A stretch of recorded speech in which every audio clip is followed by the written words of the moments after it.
मसूड़ों से खून आना, मसूड़ों में दर्द होना, मसूड़ों में सूजन होना, मसूड़ों के अंदर पस पड़ जाना और उसकी वजह से हमारे दांतों के अंदर दर्द होना, मसूड़े जो है दांतों की पकड़ छोड़ करके नीचे चले जाना और धीरे धीरे जो है गम रिसेशन होने की वजह से फिर उसमें पाइरिया लग जाना। तो ऐसी प्रॉब्लम जो है आजकल बहुत ही कॉमन हो गई है। हम लोगों में से कम 80% लोगों को ये प्रॉब्लम है, जो पाइरिया और गम रिसेशन की। तो आज का जो वीडियो है बहुत ही ज़्यादा फायदेमंद होने वाला है। इस वीडियो में मैं आपको बताऊंगी 2 स्पेशल होम रेमेडी, जिसको यूज़ करके आपके जो मसूड़ों की सूजन, इन्फेक्शन, मसूड़ों से खून होना और पस पड़ जाना, ये सारी ही प्रॉब्लम जो है ठीक हो जाएगी। तो वीडियो को लास्ट तक ज़रूर देखिएगा, क्योंकि एंड में मैं आपको बताऊंगी कुछ इंपॉर्टेंट टिप्स, जिसको यूज़ करके आप अपने दांतों और मसूड़ों को हमेशा स्वस्थ रख सकते हो। तो वीडियो के अंत तक बने रहिएगा। हेलो एवरीवन, मैं हूं डॉक्टर रजनी और बहुत बहुत स्वागत करती हूं मैं अपने नए वीडियो में हमारे यूट्यूब चैनल के ऊपर। तो वीडियो स्टार्ट करने से पहले अगर आपने अभी तक चैनल को सब्सक्राइब नहीं किया है तो प्लीज चैनल को सब्सक्राइब कर दीजिए और बेल आइकन को जरूर प्रेस करिएगा, ताकि मेरे आने वाले हर नई वीडियो की नोटिफिकेशन आपको मोबाइल स्क्रीन पर सबसे पहले मिले। तो सबसे पहले हम जानते हैं कि जो मसूड़ों में ये सूजन, इन्फेक्शन, मसूड़ों से खून आना, पस आना, दर्द होना, ये सारी चीजें क्यों होती है, इसके क्या कारण है। क्योंकि अगर हमें बीमारी का कारण पता होगा तो उसे ठीक करना और ज्यादा आसान हो जाता है। मसूड़ों के अंदर इन्फेक्शन, सूजन, पस आना, मवाद पड़ना, ये सारी चीजें जो हैं इसके बहुत सारे कारण हैं। उनमें से कुछ एक जो हैं वो ये हैं कि जब हम खाना खाते हैं तो बहुत सारे लोग दिन में 2 बार ब्रश नहीं करते हैं, फ्लॉसिंग नहीं करते हैं। तो इसकी वजह से क्या होता है कि अगर आप दिन में 1 बार ही ब्रश करेंगे तो उसकी वजह से क्या है, धीरे धीरे वहां पर खाना फंसता रहेगा। खाना फंसेगा तो 12 घंटे जो है कम से कम बहुत ही ईजी रहता है बैक्टीरिया को वहां पर ग्रोथ करने के लिए। तो इतना टाइम तो बहुत हो गया उसके लिए। तो अगर इस तरह से प्रोसेस चलती रहती है और आप अपने दांतों को प्रॉपर तरीके से क्लीन नहीं करते हैं, कुछ लोगों के दांत जो हैं बहुत ही टेढ़े मेढ़े होते हैं, तो उसकी वजह से भी वो ठीक से साफ नहीं कर पाते हैं दांतों को। और कुछ लोगों को तो ब्रश करना पता ही नहीं है कि किस टेक्निक से करना है, तो इसलिए वो सिर्फ ऊपर ऊपर साइड से कर लेते हैं और अंदर जो गंदगी जमी होती है उसे बिल्कुल भी साफ नहीं कर पाते हैं। तो फिर जो गंदगी जम जाती है उसकी वजह से क्या होता है कि हमारे दांत और मसूड़ों की पकड़ जो है वो ढीली पड़ने लग जाती है। हमारे मसूड़ों और दांतों के बीच में जो खाना फंसता है उसकी वजह से वहां पर बैक्टीरिया ग्रो करता है, मसूड़ों के अंदर इन्फेक्शन होने लगता है, सूजन हो जाती है, धीरे धीरे मसूड़ों से खून आने लग जाता है जब आप ब्रश करते हो। और धीरे धीरे ये जो प्रोसेस है इसकी वजह से जो हड्डी की पकड़ है दांतों पर से वो भी छूटने लग जाती है और धीरे धीरे ये प्रॉब्लम इतनी ज्यादा बढ़ जाती है कि गम रिसेशन हो जाता है और पाइरिया लग जाता है। तो ये जो प्रॉब्लम है ये शुरू होती है आपके दांतों की सफाई से। तो इसलिए आपको दिन में 2 बार ब्रश करना है, सुबह और रात को सोने से पहले, और साथ ही साथ फ्लॉसिंग करना बहुत जरूरी है, ताकि 2 दांतों के बीच में जो गैप है वहां से गंदगी साफ हो जाए। बहुत सारे लोग ऐसे हैं जिनको कई शारीरिक बीमारी हैं और उसकी वो दवाई लेते हैं, जिसकी वजह से भी आपकी जो गम की प्रॉब्लम है वो शुरू हो जाती है, क्योंकि उस दवाई के साइड इफेक्ट्स होते हैं। और अगर आप अपने ओरल हाइजीन का ध्यान नहीं रखेंगे उस टाइम पर, तो इसी से ही आपके मसूड़ों में इन्फेक्शन होना शुरू हो जाता है, मसूड़ों में जिंजीवाइटिस की प्रॉब्लम शुरू हो जाती है आपकी, और धीरे धीरे प्रॉब्लम बढ़ती चली जाती है और पस पड़ जाता है। तो ये प्रॉब्लम ज़्यादा क्रिटिकल होती चली जाती है। तो इसलिए जब भी आप कोई सिस्टमिक डिसीज के लिए दवाई ले रहे हैं तो आप अपने ओरल हाइजीन का अच्छे से ध्यान रखिए, क्योंकि हमारा मुंह ही है जिसके अंदर सबसे ज़्यादा बैक्टीरिया ग्रो करते हैं। और बहुत बार जो है हमारी बॉडी के अंदर हार्मोनल डिसबैलेंस होता है, तो उसकी वजह से भी मसूड़ों की प्रॉब्लम शुरू हो जाती है। जैसे कि प्रेगनेंसी के टाइम पर इतने सारे हार्मोनल इम्बैलेंस होता है, जिसकी वजह से आपके जो मसूड़े हैं उसमें सूजन आ जाती है, जिंजीवाइटिस की प्रॉब्लम शुरू हो जाती है, मसूड़ों से खून आने लग जाता है। तो ये बहुत ही कॉमन होता है, क्योंकि हमारी बॉडी के अंदर हार्मोन डिसबैलेंस होता है। अगर प्रेगनेंसी के टाइम पर आप अपने मसूड़ों का ध्यान नहीं रखेंगे तो ये प्रॉब्लम जो है आगे जाके और बढ़ सकती है और मसूड़ों की दिक्कत जो है बढ़ सकती है। अगर आप प्रॉपर तरीके से डाइट नहीं लेते हैं तो इससे क्या होगा कि हमारी बॉडी में जो विटामिन्स और मिनरल्स हमें चाहिए, जो हमारे मसूड़ों को स्वस्थ बनाते हैं, वो हमें नहीं मिल पाते हैं। तो उसकी वजह से भी हमारे मसूड़ों में सूजन और इन्फेक्शन शुरू होने लगता है। तो हमें हमारी डाइट में इसीलिए ग्रीन वेजिटेबल्स, फ्रूट्स और प्रोटीन वाली चीज़ें ज़्यादा लेनी चाहिए, जिससे हमारे मसूड़े और दांत दोनों ही स्वस्थ रहें। तो ऐसे बहुत सारे कारण हैं जिनकी वजह से हमारे मसूड़े और दांतों का इन्फेक्शन जो है वो शुरू हो जाता है।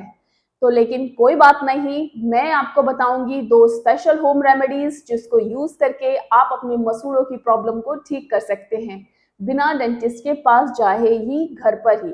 लेकिन आपको इस वीडियो को लास्ट तक ध्यान से देखना पड़ेगा, ताकि किस तरह से यूज करना है, क्या क्या इंग्रेडिएंट्स हैं, पूरी तरह से प्रॉपर से पता चले और कैसे इसे यूज करना है।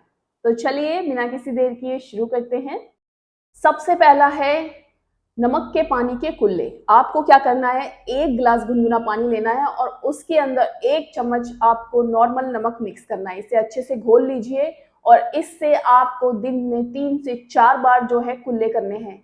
ऐसा अगर आप करते हैं तो कुछ ही दिनों में आपकी जो मसूड़ों की प्रॉब्लम है, मसूड़ों में जो सूजन है वो ठीक हो जाएगी, मसूड़ों से जो खून आता है वो भी ठीक होने लग जाएगा, पस पड़ गया है तो वो भी धीरे धीरे ठीक हो जाएगा और आपके जो मसूड़े हैं धीरे धीरे अपनी जगह पर वापस आने लग जाएंगे और दांतों से अपनी पकड़ बना लेंगे। तो इसलिए ये जो होम रेमेडी है, इसे आप डेली रेगुलर बेसिस पे यूज कर सकते हैं। इसके कोई साइड इफेक्ट नहीं है, ये बहुत ही नेचुरल है। और अगर आपको कोई गम प्रॉब्लम नहीं है, फिर भी आप नमक के पानी के कुल्ले करेंगे तो आगे जा करके आपको मसूड़ों की कोई भी दिक्कत नहीं होगी। यानी कि ये जो चीज है, ये जो होम रेमेडी है, दोनों के लिए ही बेनिफिशियल है। अगर आपको गम्स की प्रॉब्लम हो गई है मसूड़ों की तो भी, और नहीं हुई है तो भी, ताकि आगे जो है ये चीज आपको ना हो, और इससे क्या है, आपके मसूड़े भी मजबूत बनते हैं। रेमेडी नंबर 2, इसके अंदर आपको क्या करना है, 1 टेबल स्पून आपको नॉर्मल नमक लेना है और उसके अंदर 1 टेबल स्पून आपको प्योर कोकोनट ऑयल मिक्स करना है। और इसे मिक्स करके आप जो है ये इस पेस्ट को अपने मसूड़ों पर और दांतों पर अच्छे से लगा दीजिए, अंदर बाहर सभी जगह। और कुछ इस तरीके से ये मसूड़े हैं ऊपर के, यहाँ और अंदर की साइड, यहाँ अंदर की साइड और नीचे की तरफ सब जगह से लगा दीजिए। और फिर उसके बाद आपको धीरे धीरे थोड़ा थोड़ा हल्के हाथों से मसाज करनी है। अगर ऊपर वाले मसूड़े हैं तो नीचे की तरफ, और नीचे वाले मसूड़े हैं तो ऊपर की तरफ, इस तरीके से। इससे क्या होगा, इसे लगा करके अगर आप 5 से 10 मिनट के लिए छोड़ देंगे तो इससे आपके जो मसूड़ों में सूजन है, इन्फेक्शन है, मसूड़ों में दर्द हो रहा है, अगर आपके मसूड़ों से पस आता है, तो ये सारी प्रॉब्लम ही ठीक हो जाएगी कुछ ही दिनों में। और आपके मसूड़ों से जो बदबू आने की दिक्कत है वो भी ठीक हो जाएगी। तो आप इसे ज़रूर ट्राई कीजिए। इस होम रेमेडी को आप डेली रेगुलर बेसिस पर भी यूज़ कर सकते हैं। इसके कोई साइड इफ़ेक्ट नहीं होंगे, फ़ायदा ही होगा। दिन में 1 बार आप इसे यूज़ करिए और इसका रिजल्ट आप देखते ही रह जाएंगे। Remedy number 3। अब आप कहेंगे मैडम आपने तो कहा था कि सिर्फ 2 ही होम रेमेडी बताएंगी, तो ये एक बोनस में मेरी तरफ से। इसमें आपको कुछ नहीं करना है, 1 टेबल स्पून नमक लेना है, उसके अंदर 1 टेबल स्पून आपको प्योर कोकोनट ऑयल मिक्स करना है और साथ ही साथ आपको आधा टेबल स्पून जो है हल्दी मिक्स करनी है और इसे अच्छे से मिक्स करके पेस्ट बना लीजिए। और इसे इसी तरह जैसे मैंने पहले बताया आपको, मसूड़ों पर सब जगह लगा दीजिए, अंदर बाहर सब जगह, ऊपर नीचे सारे दांतों पर, सारे मसूड़ों पर लगा दीजिए। और लगा करके आप इसे छोड़ दीजिए कम से कम 10 मिनट के लिए और फिर नॉर्मल पानी से कुल्ला कर लीजिए। अगर आपको कुछ चिकनाहट की वजह से वो दिक्कत हो रही है तो आप जो है थोड़ा सा पेस्ट लेकर के ब्रश भी कर सकते हैं हल्के हाथों से, ज़्यादा तेज ब्रश नहीं करना है। और उसके बाद आप इसे ऐसे ही छोड़ दीजिए नॉर्मली, और आप देखेंगे इसे यूज़ करने से रेगुलरली आपके जो मसूड़े हैं वो स्वस्थ होना शुरू हो जाएंगे, मसूड़ों से बदबू आने की दिक्कत खत्म हो जाएगी, मसूड़ों की सूजन खत्म हो जाएगी, मसूड़ों से पस आना जो है वो बंद हो जाएगा, मसूड़ों से जो खून आता है वो भी बंद हो जाएगा। और जो आपके मसूड़े दांतों से पकड़ छोड़ने लग गए थे वो भी वापस अपनी पकड़ बनाने लग जाएंगे। तो धीरे धीरे आपके जो मसूड़े और दांत हैं दोनों ही स्वस्थ हो जाएंगे। बिलीव मी, ये दोनों ही तीनों ही होम रेमेडी बहुत ही ज़्यादा इफेक्टिव हैं। इन्हें आप ज़रूर यूज़ कीजिए और आपको मसूड़ों की जो दिक्कत है, पाइरिया की, गम रिसेशन की, इसमें बहुत ज़्यादा फ़ायदा मिलेगा। मेरे बहुत सारे पेशेंट्स को इससे फ़ायदा मिला है और रिजल्ट भी मिले हैं, जिनके मसूड़ों के अंदर पस पड़ गया था और बदबू आती थी मुंह से। कई बार तो ऐसा भी हुआ, ऐसे पेशेंट आए हैं जिनके मसूड़ों में पस पड़ा हुआ था सारा, और जब मैं उनका ट्रीटमेंट करी तो मुझे कम से कम 3 से 4 मास्क लगाने पड़ते थे, इतनी ज़्यादा बदबू आती थी। लेकिन जब उन्होंने इस होम रेमेडी को रेगुलरली मेरी जो ट्रीटमेंट है उसके साथ स्टार्ट किया, तो उनकी जो पायरिया की दिक्कत है, मसूड़ों में जो पस पड़ गया था, वो सारी चीज़ें पूरी तरह से ठीक हो गई और फिर उनके दांत लग गए। तो ये जो होम रेमेडीज़ हैं बहुत ही ज़्यादा इफ़ेक्टिव है, यूज़ की हुई हैं, आजमाई की हुई हैं, तो आप इन्हें ज़रूर ट्राई कीजिए। और अगर आपको इससे रिलेटेड कोई कुछ भी पूछना है तो आप मुझे कमेंट करके पूछ सकते हैं, मैं कोशिश करूँगी जल्द से जल्द उनका आंसर करने की। तो आई होप मेरा ये आज का वीडियो आप सभी के लिए बहुत ही ज़्यादा यूज़फुल रहेगा। तो मेरे इस वीडियो को लाइक ज़रूर कर दीजिए अगर आपको पसंद आए तो, और अपने फैमिली और फ्रेंड्स में भी ज़रूर शेयर कीजिए। अब जाते जाते देती जाती हूँ एक स्पेशल टिप। तो इसमें क्या करना है कि आपको दिन में 2 बार ब्रश करना है, फ्लॉसिंग ज़रूर करनी है। फ्लॉसिंग कब करनी है? जब आप रात को ब्रश कर लेंगे, उसके बाद आपको फ्लॉस करना है और रेगुलरली करना है। आप एक बार करोगे ओके है, रात को सोने से पहले। और बहुत से लोगों को ये पता ही नहीं होता है कि हम माउथ वॉश कैसे यूज़ करें।